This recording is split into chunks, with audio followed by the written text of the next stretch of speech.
Welcome everybody to this session of the Imagine Arts Festival. It's great to be here. Thank you everybody for coming to the event and for supporting the festival.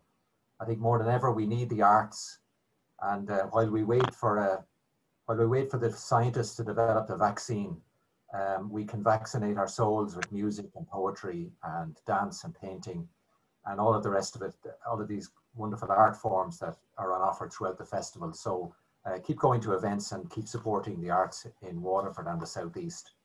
And thank you very much for supporting this particular event and this particular festival.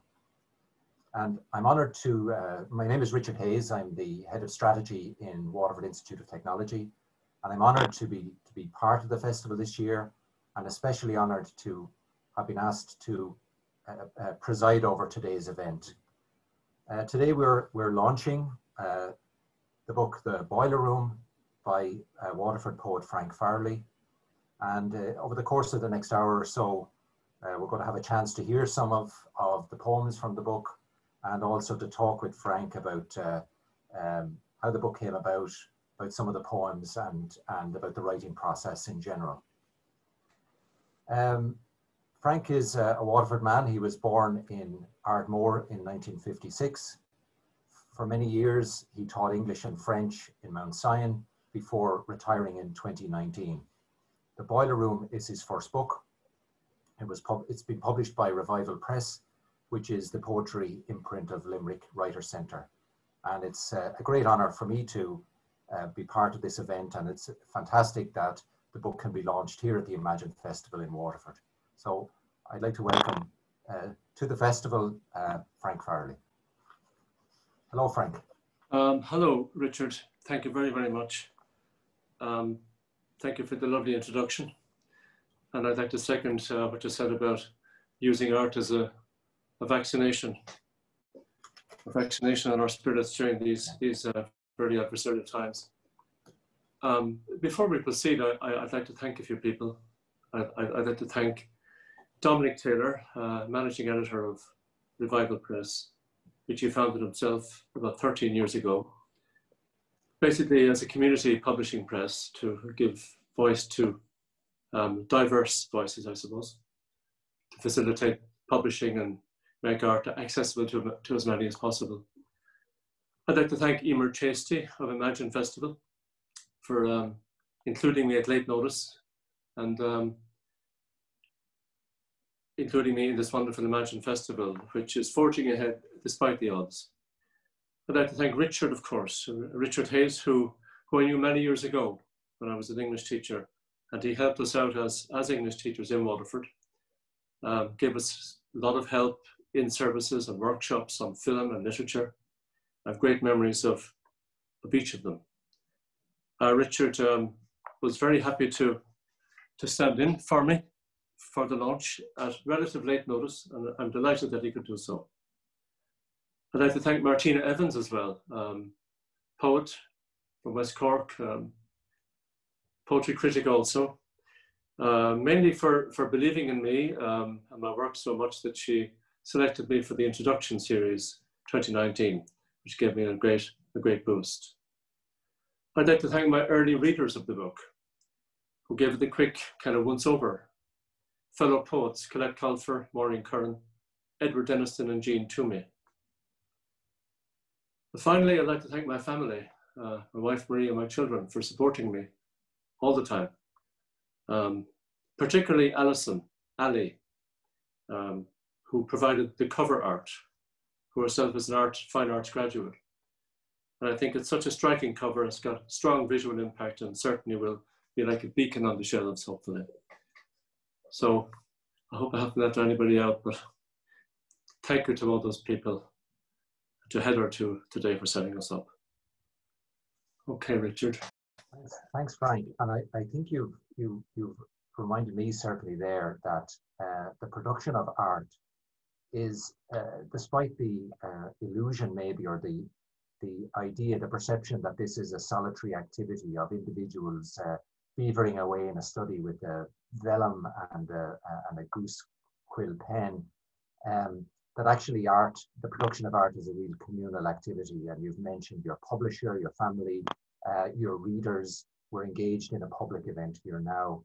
And I think as we said at the beginning, art is something that brings people together, and the production of art is something that's a kind of an expression of the community that finds its voice in an individual, certainly, but it is a communal thing. So I think you've given me a very good reminder of all of that, and I think that's fantastic. What I might start with is we'll get to some poems in a minute, but I rehearsed some aspects of your life there. But have you been writing long? And I suppose how did this particular book come about at this particular time in your life? Your first question, Richard, how long have I been writing? I suppose, like most people who write, they can't identify when they started. It's a little bit like, I suppose, breathing or swimming or cycling a bicycle. You know at some stage. I always liked writing. As a child, as a teenager, I liked writing stories. I was an avid reader. I dabbled in writing, but never took it too seriously, really, until about actually 10 years ago. In 2017, I published a pamphlet called Close to Home, thanks to a literature bursary that ArtLinks awarded me after completing a mentoring program at Grace Wells. And out of that came a pamphlet called Close to Home, which we launched in pre-COVID times with wine and fun and not much social distancing. And, well, that was a different time. It was a lucky year for me. I won the inaugural Rush Poetry Prize that year, adjudicated by James Clark. And I got a literary bursary as well for Tyrone Guthrie Centre. But I do remember, unfortunately, the day I learned that I won the Rush Poetry Prize was the day before Waterford lost the All-Ireland to Galway. So it was a bittersweet weekend. Following that, moving ahead to 2019, I had been putting my poetry about, submitting it, being placed and shortlisted, and being affirmed, I suppose. So I submitted a manuscript. A friend from Donegal, Maureen Curran, she suggested I send my manuscript maybe to Dominic Taylor. So I did. I sent it to Dominic, and after a few months, he got back to me and said that he'd be happy to publish my manuscript. So really, it went from there. That's the history of the book. History of when I started writing. I really can't find the culprit. It's been there so long, I suppose. We spoke before, Richard, and you can remember your influences yourself. When I rack my brains, I think of good teachers, but not in particular. But I think of teachers who facilitated and who managed to get you through difficult texts, you know, like Shaw or James or Eliot, without you throwing the books out the window. So I think invisible influences do work. Yes. And college as well. College, you know. Contemporaries of mine in college were Thomas McCarthy and Theo Dorgan. Contemporaries as students. I would not consider myself a writer of poetry then, but I was going to workshops and watching. And John Montague was a lecturer of mine too, and Sean Lucy, two fine Irish poets, both deceased unfortunately, but Montague a particular favourite of mine. So, and also I had a French lecturer called Judy Cravis, who wrote at the time as well and still does, and Adrian Kenton, another French lecturer. So I suppose they're all influences mushrooming up in the memory now, you know. Yeah, and I mean it's strikes me what you're saying there. It's a long enough journey, isn't it? And what was, I mean, you said about 10 years ago, you went at it a bit more seriously, having dabbled for over years, and yeah. Well, I suppose it was, yeah. I suppose it was fate, or you know, just well, I wouldn't call it fate, but it was people. I mean, good friend Edward Denniston, he encouraged me greatly, and he was, you know, he cast a critical and very honest eye on my work, and you know, other people too who were writing actively and taking it seriously as a craft. And from there, I kind of took off, I suppose. Yeah, yeah. And teaching poetry always helped as well, you know. Yeah, I'm intrigued by that connection between teaching and writing, and we might come back to that later, because the poems in the book reflect on your life as a student and also some aspects of teaching. But what I wanted to do that now is maybe talk a little bit about the book itself, and then let's get on to some poems. So the important part. The book is in 3 sections. Would you sort of frame the book for us? It's in 3 different parts with 3, as we talked earlier, it's 3 quite different periods of life and 3 quite different sets of poems in them. Yeah, the book is divided into 3 parts. Maybe it's my teacherly obsession for order, but it helps me to structure my thinking if I thought in a sort of chronological way. Yeah. Although it isn't quite chronological, but it has a sense of sequencing in it. The first part is kith and kin, which really is family. My first family, my parents mostly. The death of my father triggered a lot of memories and ideas, and most of the poems in Kith and Kin, which most of them, 22 of them I think, have to do with filial relationship with father and mother. Those kind of connections. Not many are about my own children. I think my own children, all 3 of them, are still kind of moving targets, if you know what I mean. Whereas my parents, principally my father, who has passed away, my mother is 94 and still going strong, they're more fixed in my consciousness. And I think I'm trying to articulate them through memory, capture their essence, you know. And in that way, you rattle the chains of childhood, and you find the links, you know, that make it strong, or the links that make it weak. So the initial section is the richer section, the longer section of the book. And it's, I suppose, almost for a poet like, I came to the game kind of late, in the sense that I mentioned that I was selected for the introduction series in 2019. Well, that was for emerging poets. It's a kind of a curious honor to be called an emerging poet when you're 63, but I'll take it. So I suppose the trajectory of any writer must start where he started himself, or she. Yes. So the opening section, poetically speaking, is a kind of rite of passage. Yeah, yeah. You know. Yeah. You might. We'll come on to the other 2 sections in due course, but a poem I liked from the opening section, and it is the title poem of the collection, The Boiler Room. I wonder, would you read that and maybe tell us a little bit about the poem and set the scene, if you like, and then. Certainly. The Boiler Room, before I read it, it was a room in our house, a family home in Cork at the time. It was a sort of nerve center of the house, a kind of confessional where my sisters, all 3 of them, would go to speak to our mother when they had issues or worries or problems of some kind. And myself and my brothers and my father were never granted access to that room when my mother was counseling my sisters. So to me, the Boiler Room is almost symbolic of art, in a sense, because it's where you regulate the passions and the feelings, and you know, it's a metaphor for the creative as well. So that's why I chose it as a title as well, because it sort of is the place where things happen. Yeah. You know, things get overheated and whatever else. So I'll read it. Please. Okay. The Boiler Room. Ostensibly, it was a place for learning.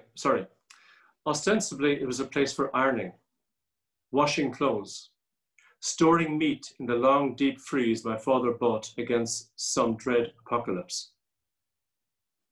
The boiler always creaked, sighed as if it too required the healing ministrations of my mother's counsel. For it was there, one at a time, she sat my sisters down, gazed into their overheated hearts, found the valve, reset the switch to calm. Perhaps some wrinkle in the nap of love, a spurned advance, a coming on too strong, or something had no outer shape, a deadening gap in happiness, darkness of self-worth, a frozen pipe in spirit needed warming up. Whatever the cause, they always emerged, straight-backed, high-hearted, restored, breezed past us in the kitchen, their beautiful selves again. Terrific, terrific. I really like that poem. And I picked up exactly what you said, this notion that the poem is almost a commentary on the collection and on the process of writing art. It's a restorative activity, which I think is very, very, very powerfully and very movingly done. If the boiler room is the nerve center of the house, as you said, I think the prevailing spirit of the opening section of the book is your father, than your mother. I think she's there as in that poem particularly, but it seems to me, obviously, out of grief and other things, that your father is the person you revisit a number of times in the section. Your father was a guard. That's right. I'm interested in that because McGahern's father was a guard. And, it does lend a particular, in McGahern's place, I mean, in McGahern's case, he has a very good feeling for place, obviously, but he led a kind of an itinerant life himself, moving around barracks to barracks and so on.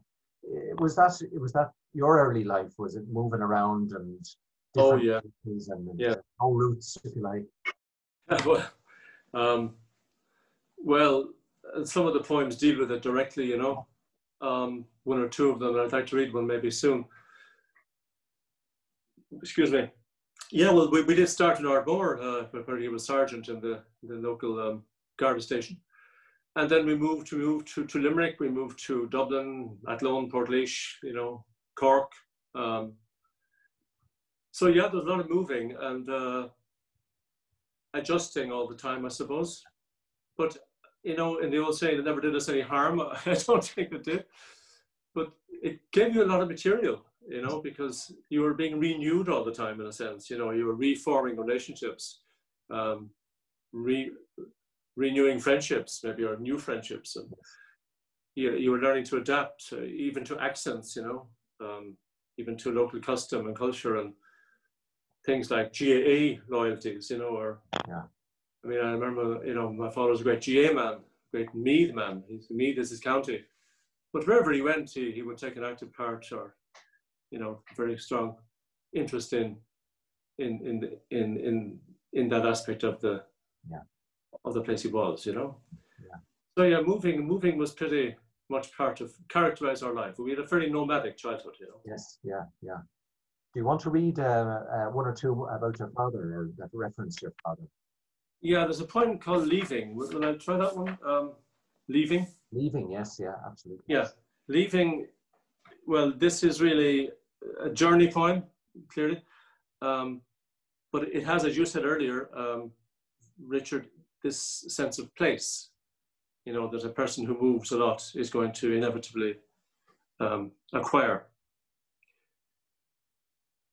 You end up not taking anything for granted, I suppose. Yes, yeah.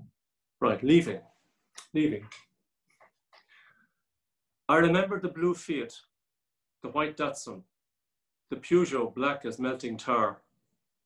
You marked each journey with a different craft, as if we were traveling to another galaxy, not orbiting the fields of Ragworth and stony ditches of this island, swapping one small littered town for another, where they roll their R's, or sing their vowels, or cut their midland consonants in half.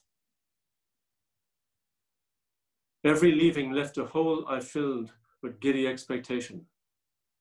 Was there a river I could swim in, fish, wander beside? Another girl to yearn impossibly after? And school, another ladder of necessary friendship.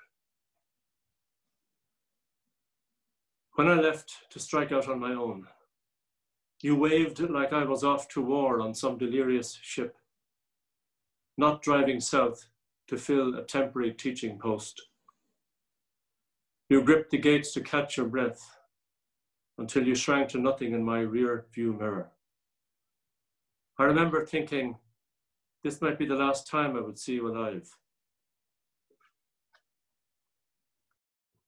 Yeah, that's a very powerful. You again used the metaphor, like in the boiler room, of the inanimate object to talk about something animate. You know, if you know what I mean. Yeah. Yes, I do. You know, and it's leaving in so many senses. There are so many very powerful poems in that first section, and I want to give exposure to a few of them. Yeah. I think a different type of poem is Breakfast with My Father, another on that filial relationship. Do you want to say a bit about that and maybe read that one as well? Yes, Richard. This is a short poem. I think it's the shortest in the book, called Breakfast with My Father. And it's a sort of a moment in time, a tableau, a freeze frame, if you like. And right. Breakfast with my father. There's porridge left, he said, dressing gowned at the sink. Eye on the robin, high in a tree, shrill, territorial. I take it like a gift, spirit of the offering.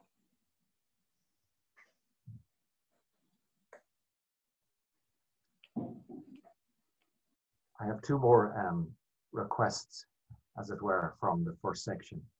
I hope we're giving the people a feel for the kinds of poems that you write and the variety of poems that you write, and as evident in this first section.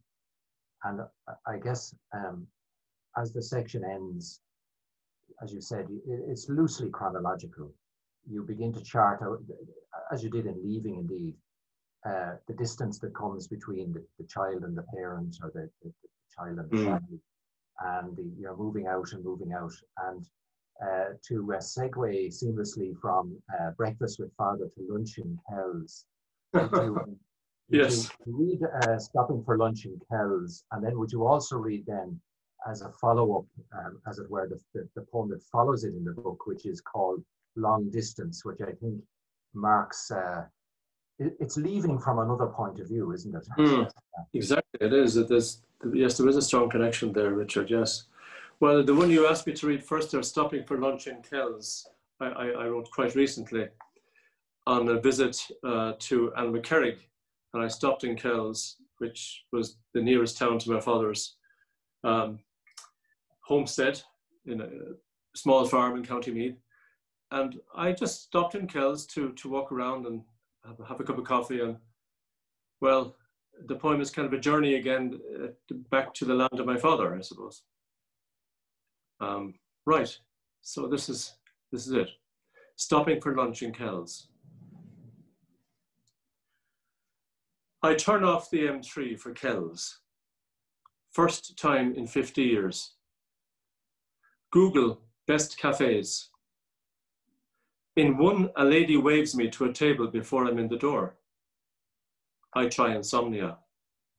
Too big and dark. Plump for one I didn't see online. My table is yellowy bright, others happily full. I order a sandwich, chicken, cheese on brown. The black-dressed server winks. Some coleslaw on the side? Like it's illegal, but she can swing it just this once. I inquire, has she any stuffing? Not yet. The sandwich arrives on white. A bald man is explaining how elephants are 96% human. 3 grey heads go, shocking, shocking. I scan the Meath Chronicle for my surname. Being of that region where my father grew up, left the farm to join the Guards. I draw a blank. Not one, playing football, hurling, drunk, disorderly, jailed, recently born, recently married, recently dead. Not one pictured with a young Mugabe visiting a school in Grange. Before continuing to Annaghmakerrig, I visit the Round Tower. Incomplete because the monks refused to pay the mason what he asked. More unfinished business. At least I picked the best cafe. Nice, yeah. And then to close out that section and maybe this section of our talk, you might read Long Distance. Yes, Long Distance is a poem dedicated to our eldest daughter, Lorna, who is living in America for the past few years, living in New York. And one day she rang me, well, she rings me quite a bit and we talk a lot, but this is based on one phone call, really.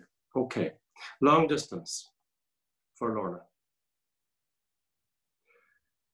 My daughter rings me from the Adirondacks. She has climbed Buck Mountain, sailed Long River, spotted a yellow-billed loon, a river otter, Sigourney Weaver at a barbecue. I remember once I island hopped, windburn on a motorbike, plunged from dizzy rocks, woke beneath sun-ambered leaves with Morpheus. I want to share this with her, but don't. A Greek idyll played out long before her birth, and more belongs to me. Her news is vivid, near, and by extension, ours, since both live in its stream. Yet, I burn to tell my tale before it disappears like some edition out of print. But resist.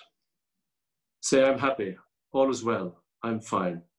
Miss you, take good care, is all. I think anybody listening to the poems that you've read up to now would appreciate, and certainly when they see them on the page when they buy the book, and we should all buy the book, would appreciate that you have a very keen sense of form. These are not loosely constructed poems at all, but controlled, and you pay your respects, as it were, to iambic pentameter, to rhyme, and so on. Do you want to say a little bit, I guess, about two things? One, I'd be interested in you saying a little bit more about your influences, the poets that excite you and that interest you, that you keep going back to.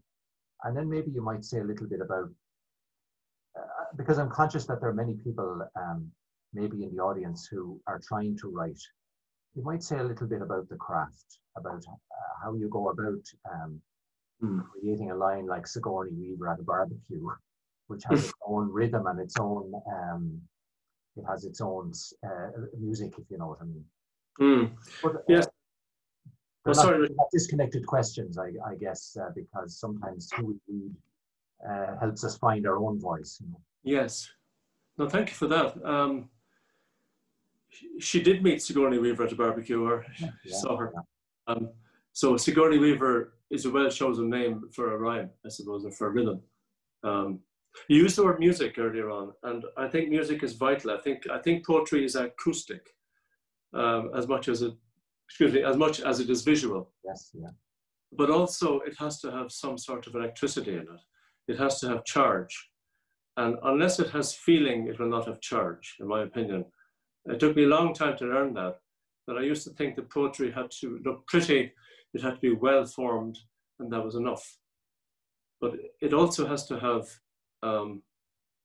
some sort of sensate existence, a charge, something electric, I would call it. You mentioned iambic pentameter. I'm a little bit of a slave to iambic pentameter, but I find it a fantastic go-to resource, you know, that when it's a bit like a golf swing, you know, that when all else fails, you shorten the swing or you reduce it, you know, you balance it. You just pull it all down. So I think a poem really should be pulled tight. There should be no sagging, especially in the middle. There should be no wasted words. I see it as a unit of expression, where the only ambiguity is intentional, you know. I suppose teaching poetry for a long time exposes you to many forms of poetry, you know, through the Romantics and Metaphysicals and Augustines. And so you kind of have rhyming couplets in your bloodstream almost, you know, and the instincts are what you teach often. It's hard to shake away from it, but I don't necessarily want to shake away from it because I think I'm learning from it. So I think we're all sort of, we owe it to writers and poets who teach us what we do. And you did ask what poets I like. Well, you know, most of the poets I teach I like, but really I could sum it up and say, it's the poem, not the poet. For me, it's the poem. When I think of the Song of Wandering Aengus, you know, or Epic by Kavanagh, or Mirror by Plath, or The Wasteland, they're all absolutely different poems, different voices, you know. You know, Yeats and Eliot, so different. And I think it's a question of what voice appeals to you, a bit like music. So the poets that I like are the poets who are good craftspeople. I think Bishop is, you know, I think they all are, but ones that stand out for me are Hardy, Kavanagh, Yeats, Mahan, particularly lately, who died recently. I really only have begun reading his poetry recently. Yeah. I'll move on to the bit about, you said, you know, some people may like to know how I actually write the poem itself. Well, you've touched a little bit on that already, and I was going to follow up your comments on by saying that it often strikes me that people maybe starting out writing consider form, if you want to call it that, form, as a real barrier to expression. Whereas I think, reading between the lines of what you've said, I think really it's the opposite, that form, adherence to certain rules, attempting to, as I said, stick with a particular rhythm, like Iambic Pentameter or whatever it might be, that these are actually aids to expression, that the adherence to form sort of compels you maybe in a direction that you might not otherwise want to go.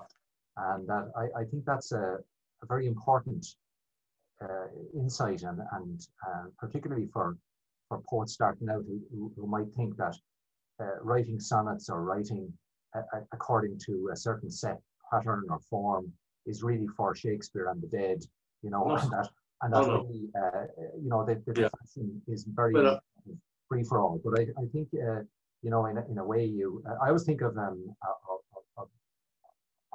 form as actually, and you use the metaphor of the golf swing.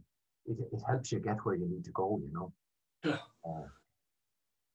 I agree fully. I think you need a framework, you need a scaffolding to hang your work on. It is not like leaves falling from a tree for me. It is hard work. It keeps me awake at night sometimes trying to find a line, trying to find a word. It is not easy, and sometimes it's a commitment you don't want to make because you know that it will consume you for a while. Yes, you know, it's easier not to write than to write, actually. Yeah. But when you are writing and it's working, it's wonderful. Yeah, I think, and there is a sense of also that it does come across in the poems, and I defy anybody to say otherwise. The sense of these poems as being worked on. They are not, as I said to you when we were chatting earlier, the spontaneous overflow of powerful feeling, which was always in an accurate, romanticized version of poetry by the Romantics, of course. But these are poems that are hard won. They're sculpted, you know, rather than I appreciate that, Richard. Created out of thin air, you know. So I think that's, again, is what's, I have to say, it's so impressive about the collection, is that one does get a sense of the seriousness of the attempt and the real sense of hard work to get where you've got to, these poems deliver insight and so on because of that. So I think that's hugely impressive. And without being stilted, and I go back to you mentioned Kavanagh. Kavanagh was a formalist as well at his best. And when he wrote a line like, or two lines like, we borrowed the loan of Kersby gas to go to Dundalk with butter. It's a wonderful line. It scans perfectly. And it dances along. It's beautiful. It has that energy and that sense, sensate sense that you mentioned. So anyway, this is not a tutorial on poetry. This is about learning. But I think people who are trying to write would learn something maybe from a lot of what you've said there. So appreciate that. And we might move on if you don't mind. Yes. To part 2 of the book, because as you were talking earlier, you were saying there's 3 parts in the book, and I thought immediately of Father, Son, and Holy Spirit. And part 2 is sort of is about the son who is now left, had his lunch in Kells, and is launched on his way. Yeah. And do you want to say a little bit about the second part of the book? Then it's called Place of Learning. Well, I think you've spotted it. I think you've defined it for me. It's perhaps that. I suppose it's adolescence, isn't it? I think it's school education. It really is based on my experiences or my my third-party experiences. I mean, all these poems are not directly what I went through myself, but they may have been other people's experiences. They're not factual events, but there's truth in them, and some of them are quite close to actual fact. As a student, I actually, as a pupil, I attended 6 schools. I attended 3 primary schools and 3 secondary schools. One of them was a boarding school, which I finished out with, and that left certain impressions on me, and strong memories as well. And some of these are evoked in this section. But also as a student, also as a teacher, and exam superintendent. There's one there about being an exam superintendent. And also my experience as a homeschool liaison coordinator for the school in Mount Sion. Some experiences there too were powerful. So this section is, as you said, the first is the Father and the second is the Son. And this is the Son at large. And I really can't, it's probably mining experience, it's mining experience. It's selectively, really. And a lot of it has to do with religion, I find too. Because all the schools I went to were religious run schools, and I had a great experience of full-on clerical teaching, because at the time 90% of the teachers were either priests or brothers or nuns, So, and schools are very confining and often very dark places, Kindness was there too, there's no doubt about that. And one of the poems that I'd like to read, I think you'll like it yourself, is about a particular man who shone brightly, in all our lives in school. Dean of Studies, I think. Yes, Dean of Studies. So do you want me to start with that one? Yes, if you read that one, I think that's very, very good. And it captures the tone of this particular part of the book very well, I think, Right.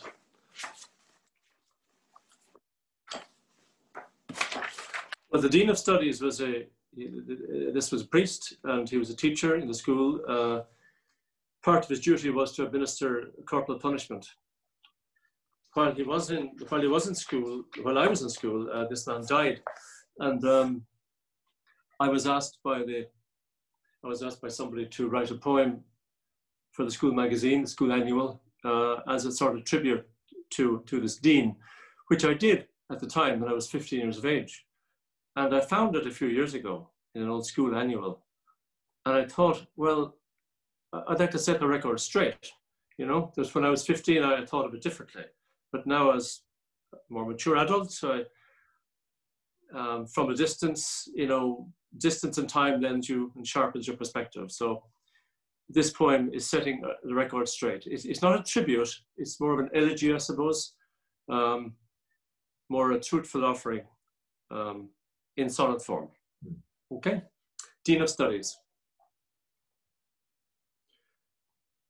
When asked to write a poem for the annual, I wrote of women weeping into handkerchiefs, and rain on ivy walls, and young men standing still in uniform, until the hearse had passed.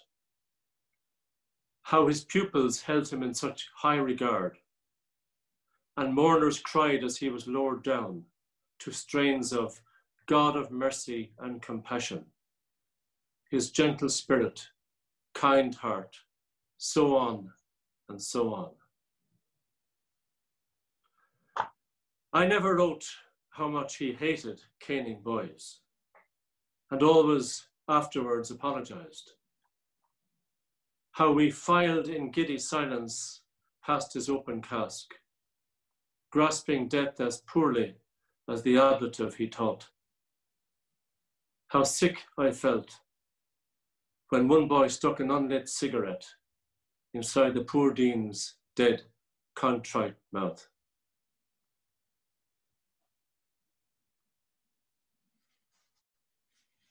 I think that's a very, very powerful poem indeed. And I wonder, have you any sense of how younger readers might think about a poem like that? Because it seems to me, I often think about my own children, that their world, when it comes to the presence of the church and the Catholic apparatus, if you like, is so completely different than the world that we grew up in. Yes, yes. Very interesting, you know. Yes, this would be a foreign country to the present generation. Yeah. A foreign country, you know. Yeah. But it did exist. Yes, yeah. And yeah. As you said, I suppose that, sorry, Richard, yeah, go on. No, I was just thinking it's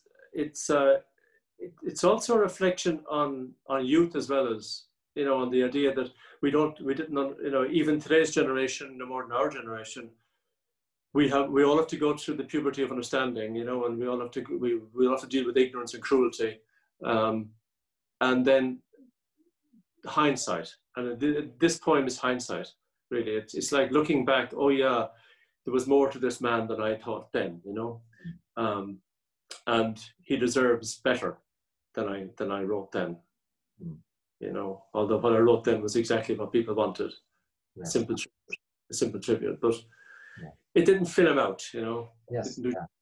So yeah, it was a different era. You're right. My own children, I mean, I don't think they would. Thankfully, that era is over, you know. Yes, for sure. Yeah. Heavy controlling, you know, that system. Yes. There are lots of other poems in that section that we could dwell on, and one in particular that I know you're going to read towards the end of the reading, because it references more contemporary events, if you like. But I wonder, might we move on to section 3? Sure. Having given people a feel for section 2, they can investigate when they get the book.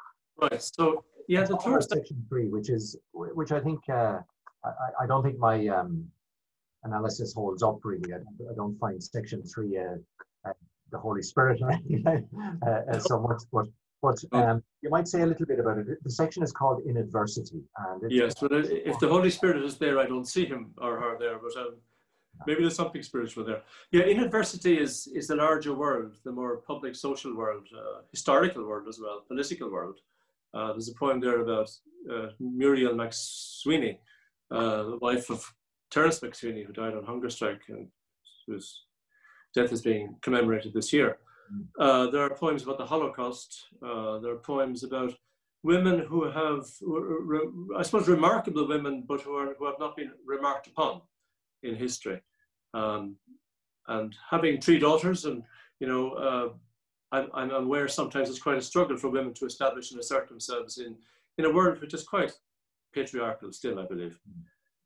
There's a poem called Abaya about Muslim women who are, you know, often misjudged by Western standards, if you like. So the poem is about, or sorry, the section, Richard, I would think it's about the individual, you know, at odds with the world, more or less. If that's not too pompous sounding, I hope.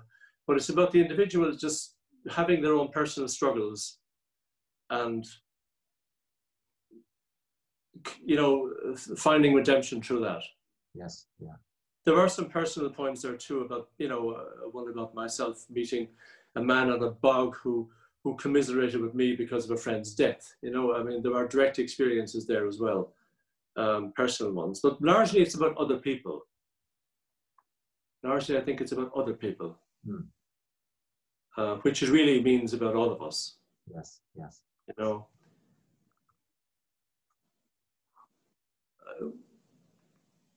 yeah, kind of public-private conflicts, maybe you could say. There's one there about America as well, you know, and the elections, I suppose. Yeah. So, would you like me to read one? Yeah, you might read. You might start. I'd like to read a few from this section, but you might read Abaya. You mentioned it earlier, and it features Abaya. Nice. Okay. Okay. Yeah, Abaya. I would dedicate this to my daughters. Really, I would dedicate this to my daughters. My daughter Claire was working in Abu Dhabi for many years teaching, and we went to visit her. And then one day back in Ireland, I noticed a woman walking in the street wearing an abaya, these long black gowns which cover them from throat to feet.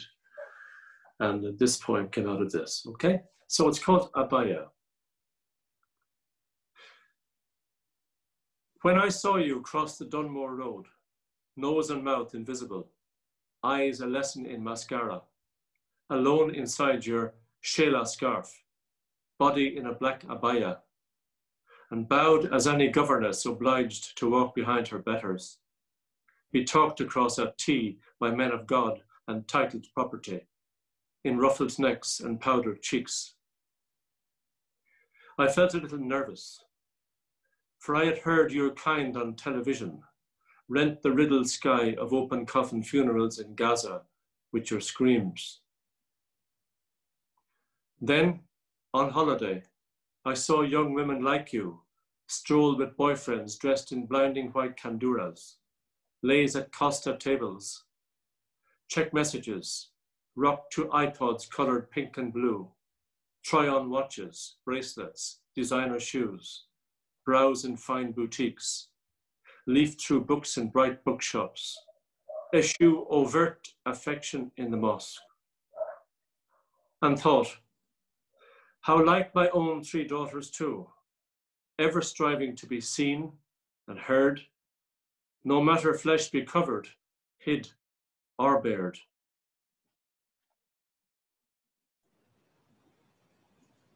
Poems come from all sorts of places, don't they? And you know, an observation on the Dunmore Road is as much memory, yeah, much material as a dean of studies in his coffin or you know, the boiler room. It's fascinating, really. You don't know where it'll strike, you know. Yeah, yeah, and like an just hit you, something hits you, and you feel you have to get right about it, yeah. And I said it earlier, but what I do like about this book is there is great variety and in terms of subject matter. And you mentioned Americans as well, which is the next but one poem from after Abaya in the book. You might read Americans for us, just given the weeks that are in it at the moment. Yes, of course, it's very topical. Before I read it, I'll just read a very quick quotation from Louise Gluck, who won the Nobel Prize for Literature this year, an American poet.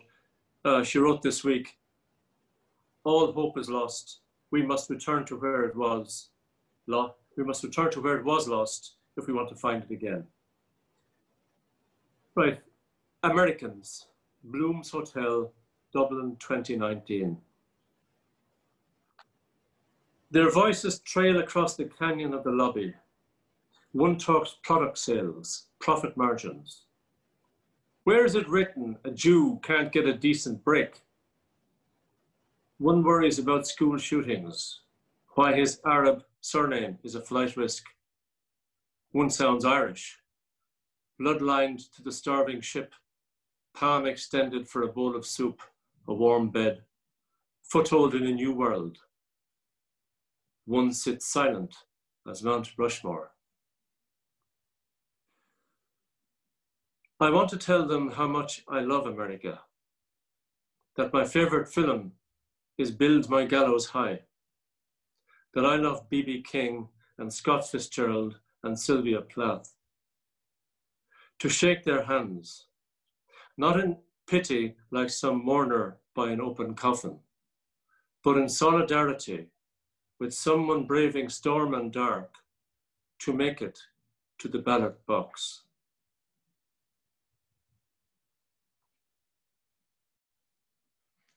One thought struck me as you were about to read there, which is that there is a Joycean thread through the book, the Bloom's Hotel, Bloom. the Dean of Studies, and the whole flight from the father and all that stuff. I don't know. There's something there. Yeah, there's something there. You know, there's something like I know nothing about. Yeah, absolutely. Yeah, absolutely. I think we're beginning to wind down and close out this this session shortly, and there's a few more poems I'd like you to read when we're saving up for the end, given the time that's in it. But you might have one or two more that you wanted to visit before we move on.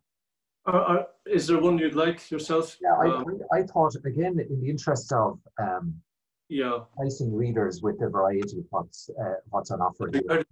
I liked Everest.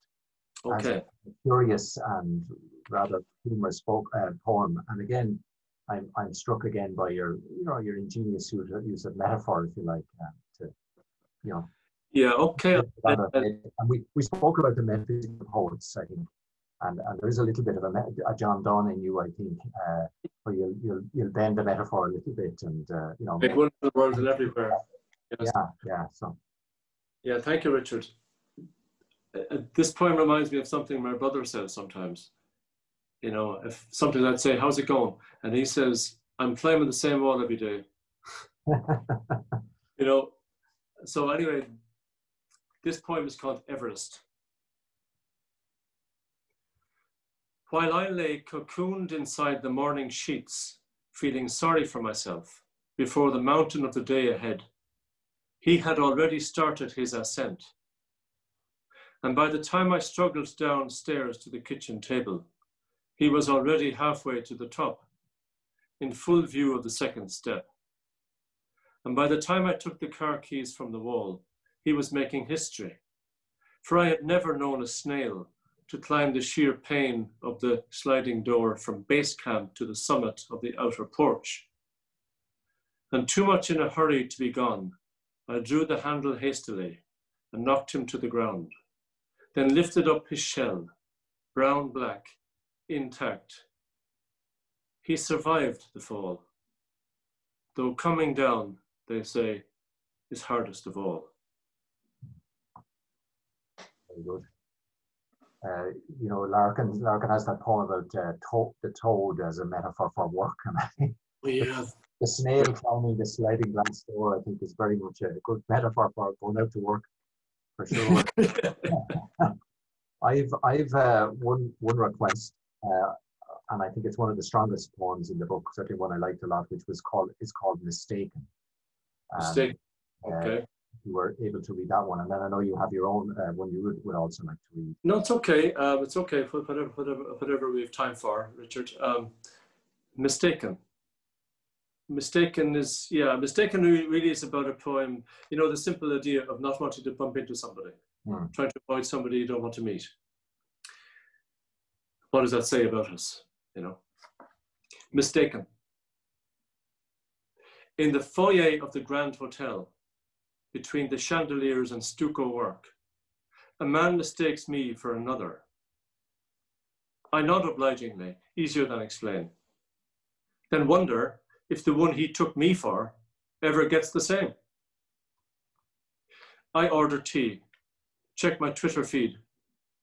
Someone from Vienna favorites my pick of Vertigo. At a crowded table, I see someone I haven't met in years. Last I heard he was dry, living with the woman he encountered in AA. Looks calmer now, not laughing loudly as he did, and tragic-eyed, as if heart-smitten by bad news. When he gets up, I peer more closely at the screen. Half terrified he'll pat me on the arm, say my name. But he brushes by, pays and leaves. Strangely smaller now, wider round the middle. Hard to say it's him.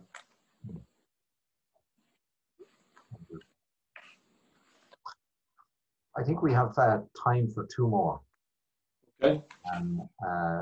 I'd like you to read, finish with a poem called Against the Clock, which is very much of your time. But do you have a poem that you haven't touched on yet that you'd like to read before we finish? Maybe Borderland. Yes, that'd be great. Borderland. It's from the second section, Place of Learning, and it's a kind of it's a rites of passage poem, really. Growing up, wanting to push out the boundaries, hunger for experience, and feeling the chains holding you back, you know, on the borders. Borderland. In the alley, balls of solid rubber ricochet like rifle shots or cracking whips. Sometimes they strike on the ear, in the mouth, followed by guffaws.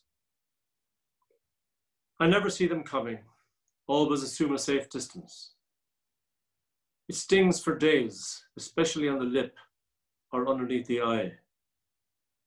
My parents wonder, am I bullied, injured in a fight? They never know how much I envy boys with iron hands and radar vision, reflexes of a matador. Or the dreamy afternoons I linger in the library above the salmon weir, somewhere between Enid Blyton and P.G. Woodhouse, hovering on the margins of the adult section, ogling titles out of reach, not too close to draw attention.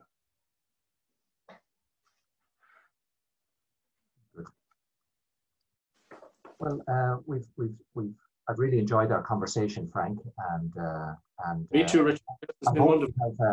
I hope we've given the book at least shown people the riches that are within this terrific book, and really thank you for the conversation, and very well done on the Boiler Room. It's a terrific book, and I'd like to also not only congratulate you on the book, but also congratulate Revival Press and the publishing house for a very, very nice edition. And I think we can all show our support for the publisher as well as for you by going out and buying it and gifting it for Christmas. Make a very nice gift for the readers amongst family members. So, and I'd highly recommend it. It's terrific. So we're going to wrap proceedings up there, everybody. Unfortunately, we don't have the facility to have a Q&A because we're recording this in advance of the session in Imagine. But it's been a real pleasure having this conversation and reading and rereading the many great poems in this book. And it's delightful that we're able to launch it at this event. And to finish off, Frank, I don't know if you want to say anything by way of closing. You might read the poem Against the Clock. You might explain the context and then read the poem, and we'll finish with that. Right. We are literally against the clock, aren't we? I think we are. Richard, I can't thank you enough for launching this book so wonderfully, with such sincerity and passion for the work. Passion for poetry itself and the arts. I'm very lucky that you are the man to do it for me today. It's been a wonderful conversation. I've learned a lot myself. I've learned a lot about my book, actually, and about the process of writing. So it gives me great pleasure to finish off with a poem called Against the Clock. And just to echo what you said yourself about thanking Dominic Taylor and Revival Press for making this happen. And hopefully people will rush out and get the book at social distancing. So I'll read Against the Clock, which is a topical enough poem.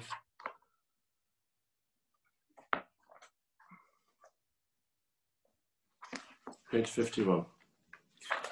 A time-worn theme, really, the human spirit in the face of adversity. And really it's about the times we're living in today, the awful times that are challenging us today. Against the Clock. And thank you to everybody for tuning in. Anybody who has taken the time and trouble to tune in, thanks a million. Hope you enjoyed it. Against the Clock. We are living in the clock of the corona. Its ticking is the rhythm of our lives. It decides when we wake, sleep, what we think about the world. It drives us together, pulls us apart, leaves its daily calling card. Infections, deaths, totaled till the number is forgettable, though weighs as heavily. Yet, keeping caution as our talisman, we can cheat this crimping of our time, peer to the eye of nature with the needle of our senses, embroider its magnificence to our hearts. Allow a single thought the amplitude to bud and blossom like a shining fruit, be means and end unto itself. Feel how a life intensifies at thought of losing it, how loss of what we felt we couldn't live without is profit, and kindness counts above all else. Thank you very, very much. Thank you, Frank. Frank Farrelly. And again, many congratulations. Thanks to the technical team, to Heather and the technical team at the Imagine Festival. And thanks to everybody for tuning in. Continue, please, to support the Imagine Arts Festival, imagineartsfestival.com. There's lots of events going on for the next few days, and we'd be delighted to have your support. So thank you very much.